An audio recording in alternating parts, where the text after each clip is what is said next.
नमस्कार मंडळी, पुन्हा एकदा आपल्या यूट्यूब चॅनलवरती तुम्हा सगळ्यांचं खूप खूप मनापासून स्वागत करते. थंबनेलला तुम्ही पाहिलंच असेल, अगदी बरोबर आहे. गव्हाच्या पिठामध्ये आज आपण दही मिक्स करून खूप छान अगदी महागडा पदार्थ जो हॉटेलमध्ये किंवा गाड्यावरती भेटतो तोच तो पदार्थ आज आपण इथे बनवणार आहोत. त्यासाठी व्हिडिओ कुठेही स्किप न करता अगदी शेवटपर्यंत नक्की बघा. तर एक बाऊल घेतला आहे, मिक्सिंग बाऊल मोठा, आणि त्याच्यामध्ये बघा आपल्याला घ्यायचे गव्हाचे पीठ. तर एकाच मेजरमेंटनी सगळी पदार्थ घ्यायचे आहेत. तर त्यासाठी गव्हाचं पीठ 1 कप घेतलेलं आहे आणि त्याच्यासोबतच त्याच्यामध्ये घातलेलं आहे अर्धा कप इतपत दही. जास्त आंबट नसावं आणि थोडंसं आंबट असेल तरी चालेल, पण जास्त आंबट नसावं दही. त्याच्यानंतर त्याच्यामध्ये घातलेलं आहे आपण 1 चमचा तूप आणि थोडासा फूड कलर घातलेला आहे, जो की ऑरेंज असतो तो, किंवा तुम्ही इथे येलो कलरसुद्धा वापरू शकता. आता आपल्याला इथे बघा अगदी थोडं थोडं पाणी घालून अगदी छान असं आपल्याला इथे हे बॅटर बनवून घ्यायचं आहे. तर त्याच्यासाठी इथे 1 कप पाणी घेतलं आहे त्याच मेजरमेंटनी.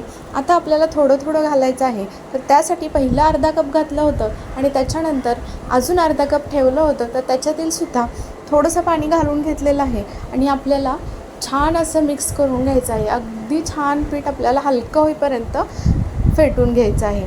तर बघा अजून थोडंसं मी पाणी घातलं आणि आपल्याला या पद्धतीनं असं मिक्स करायचं आहे. इथे चमच्यापेक्षा सुद्धा हे विस्कर घेतलं की विस्करनी छान आपलं पीठसुद्धा फेटलं जातं, गाठी गुठळ्या होत नाहीत आणि अगदी मस्त स्मूथ हलकं फुलकं पीठ होऊन जातं. जसं आपल्याला ज्या कन्सिस्टन्सीमध्ये हवं आहे त्याच पद्धतीने इथे पीठ तयार होतं. आता राहिलेलं सुद्धा पाणी बघा तो त्याच्यामधील घालून घेतलेलं आहे. पूर्ण 1 कपापैकी आपल्याला किती पाणी लागलं ते सुद्धा पुढे मी तुम्हाला सांगणारच आहे. अगदी परफेक्ट प्रमाणात रेसिपी तयार केली, शेवटपर्यंत नक्की बघा. तर त्याच्यामधील मी तुम्हाला दाखवलं इथे 2 चमचे इतपत पाणी आपलं इथे शिल्लक राहिलेलं आहे. परत एक वेळा बघा छान असं हातानं फेटून घ्यायचं. 2 चमचे, तुम्हाला थोडंसं कमी जास्त लागू शकतं, पण इथे 2 चमचे पाणी माझं शिल्लक राहिलेलं आहे. या पद्धतीनं बघा या कन्सिस्टन्सीमध्ये आपल्याला हे पीठ बनवून घ्यायचं आहे. आता पुढे काय करायचं ते मी तुम्हाला पुढे सांगणारच आहे. तर इथे आपल्याला हे पीठ थोड्या वेळासाठी झाकून ठेवायचं आहे. तर पुढची प्रोसेस करून घेऊया आपण. तर बघा कढई ठेवलेली आहे, गॅस चालू केलेला आहे आणि इथे कढईमध्ये बघा ज्या मापाने आपली सगळी पीठ घेतलं होतं त्याच मापाने इथे बघा 1 कप साखर घेतलेली आहे. तर तुम्हाला थोडीशी कमी घ्यायची असेल तर कमीसुद्धा वापरू शकता. थोडंसं कमी गोड आवडत असेल पदार्थ तर तसं तुम्ही कमी थोडीशी घेऊ शकता.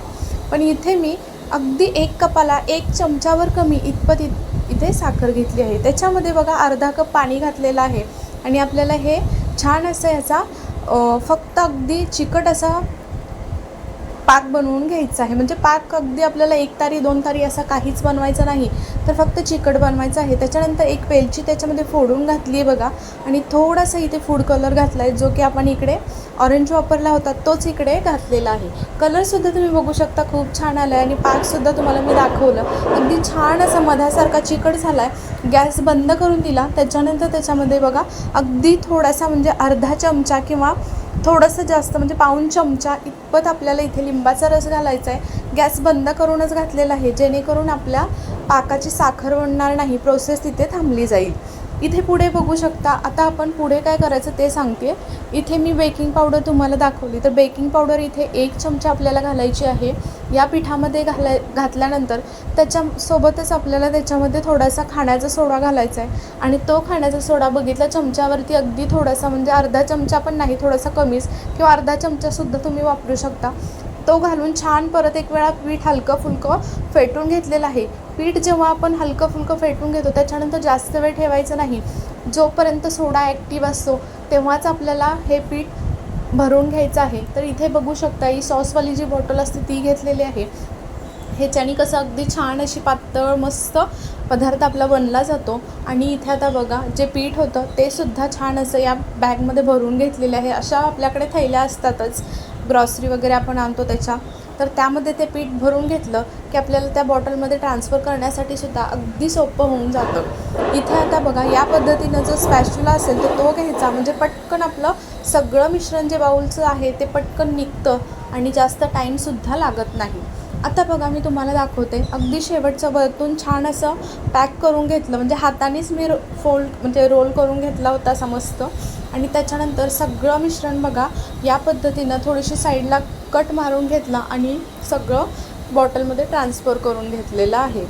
आता बघा सगळं थैलीमधून त्या आपलं मिश्रण ह्याच्यामध्ये बॅटर भरलं. आता वरचं जे झाकण असतं ते काढून घेतलं आणि आपण इथे पॅनमध्ये तेलसुद्धा मी कडकडीत गरम करायला ठेवलं होतं. अगदी हा गॅस आपल्याला लो फ्लेमवरती करायचा आहे जेव्हा आपण ह्याच्यामध्ये या पद्धतीनं जिलेबी सोडणार आहे. तर आज आपण इथे गव्हाची जिलेबी बनवतो आहे. तर इथे बघा आता जो पहिला टोक असतो तो छान असा पहिला टोक असा गोल फिरवत साईडचे पण 3 वेडे काढून घ्यायचे आणि त्याच्यानंतर जो लास्टवाला टोक असतो तो आपल्याला त्याच्यावरती न्यायचा आहे. म्हणजे तो छान असा त्याला चिकटलासुद्धा जातो. अगदी छान मस्त कुरकुरीत तयार होण्यासाठी जिलेबी आपल्याला ही प्रोसेस पूर्णपणे लो टू मीडियम फ्लेमवरतीच करायची आहे, ज्याच्याने आपली जिलेबी अगदी शेवटपर्यंत छान कुरकुरीत राहते. आणि थोडीशी आपल्याला इथे कडक जाणवायला लागली की त्याच्यानंतरच आपल्याला ही पलटी मारून अगदी दोन्ही साईडनी छान अशी कुरकुरीत होईपर्यंत तळून घ्यायची आहे. जेव्हा आपण जिलेबी काढतो तळून तर ती पटकन गरम असते तेव्हाच आपल्याला पाकामध्ये सोडायची आहे. तर इथे बघा इथून काढली तेलामधून आणि डायरेक्ट मी तुम्हाला तिकडे दाखवते. तर साईडला कढई ठेवलेली आहे, त्याच्यामध्ये आपला पाक आहे, त्याच्यामध्ये आपल्याला ही जिलेबी टाकून घ्यायची आहे. जास्त वेळ ठेवायची सुद्धा नाही. अगदी एका साईडनी 5 ते 6 सेकंद, त्याच्यानंतर पलटी करायची आणि दुसऱ्या साईडनी सुद्धा 5 ते 6 सेकंद छान अशी आतमध्ये पाक जाईपर्यंत पलटी करून घ्यायची आणि लगेच आपल्याला ती काढायची आहे. पटकन पाकसुद्धा आतमध्ये शिरला जातो आणि छान आपली इथे जिलेबी मस्त रसरशीत अगदी कुरकुरीत रसरशीत जिलेबी इथे तयार होते.